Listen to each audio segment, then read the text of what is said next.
none ni kuwa mbere tariki ya 4 Mata niwo munsi wa 94 w'uyu mwaka wa 2022 hakaba hasigaye iminsi 271 ukarangira. Hari ku itariki mu mwaka wa 1994 ubwo haburaga iminsi 3 gusa n'amasaha make ngo atangirwe jenoside yakorewe abatutsi mu Rwanda mu gihe cy'iminsi 100 gusa.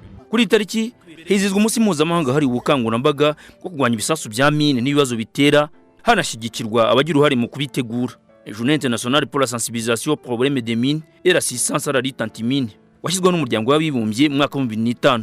Muri Hong Kong na Taiwan uyu ni umunsi w'abana, fête des enfants. Mu gihugu cya Senegal uyu ni umunsi w'ubwigenge bizihiza kuva mu mwaka wa 1960 ubwo bigobotoraga ubukoloni bw'Abafaransa. Mu mwaka wa 1921 nibwo igihugu cy'Ubwongereza cyagize minisitiri w'intebe wa mbere witwaga Robert Walpole. Mu mwaka wa 1987 umugore witwaga Susan Madora Salter yabaye uwa mbere mu mateka y'Leta Zunze Ubumwe za Amerika watoreye kuba meya muri leta ya Arkansas.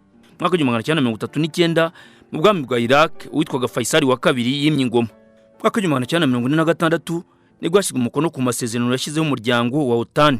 Mu magambo ahinnye, OTAN Organisation du Traité de l'Atlantique Nord cyangwa se North Atlantic Treaty Organization ukaba ufite icyicaro mu gihugu cy'Ububirigi. Uwo muryango ubumbiye hamwe ibihugu byinshi byo ku mugabane w'Uburayi hakiyongeraho Leta Zunze Ubumwe za Amerika.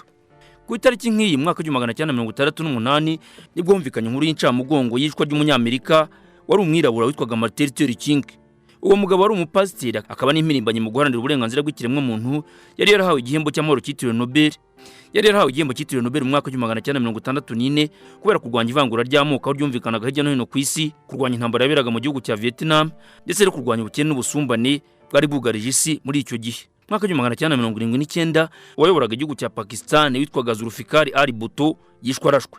Mu mwaka wa 2017 ingabo z'igihugu cya Syria zagabye igitero ahitwa zikoresheje ingufu za nucleaire kigwamo abantu 100 abagera kuri 400 barakomereka. Mu mwaka wa 2021 uwitwa Vjosa Osmani yatorewe kuba perezida wa Kosovo. Kwabaye bwa mbere ku itariki mu mwaka wa 1969 ubwo umuhanga mu by'ubuvuzi witwaga Denton Cole yabashije kuvura umuntu wari ufite uburwayi bw'umutima akoresha umutima w'umukorano. Ku itariki mu mwaka wa 1906 hari hashize iminsi 24 mu gihugu cy'Ubufaransa habaye impanuka mu nganzo y'amabuye y'agaciro yahitanye abantu 1099 ubwo habonekaga Auguste Berthaud akiri muzima, akaba ari umwe mu bantu 14 barokotse iyo mpanuka. Mu mwaka wa 1973 nibwo New York muri Leta Zunze Ubumwe za Amerika hatashywe umuturirwa wa World Trade Center. Uwo muturirwa waje gusenywa n'ibitero by'iterabwoba byo ku itariki ya 11 Nzeri mu mwaka wa 2001. Ni igitero cyaguyemo abantu bivuga ko bagira ku 300.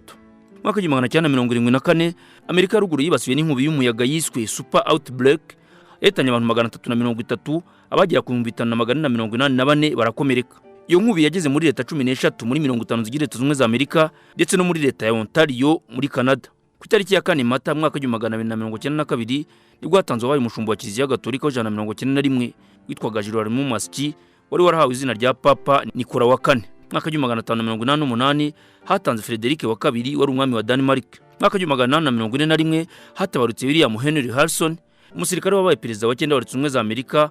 Mwaka wa 1841 mu 1968 hishwe Martin Luther King umupasiteri w'umunyamerika wahawe igihembo cyitiriwe Nobel mu mwaka wa 1964. Nawe uyu munsi abakirisitu bazirikana mutagatifu Agatopode, Diacre na Theodore bahowe Imana, Ephraim wa mbere wahowe Imana, Isidore w'i Seville, Platon, Zosime, Alete, Benoit, Gaëtan, Joseph Benoit, Nicolas Montecorpino na Petero wa mbere. Naho ngende tuyishimeje d'office.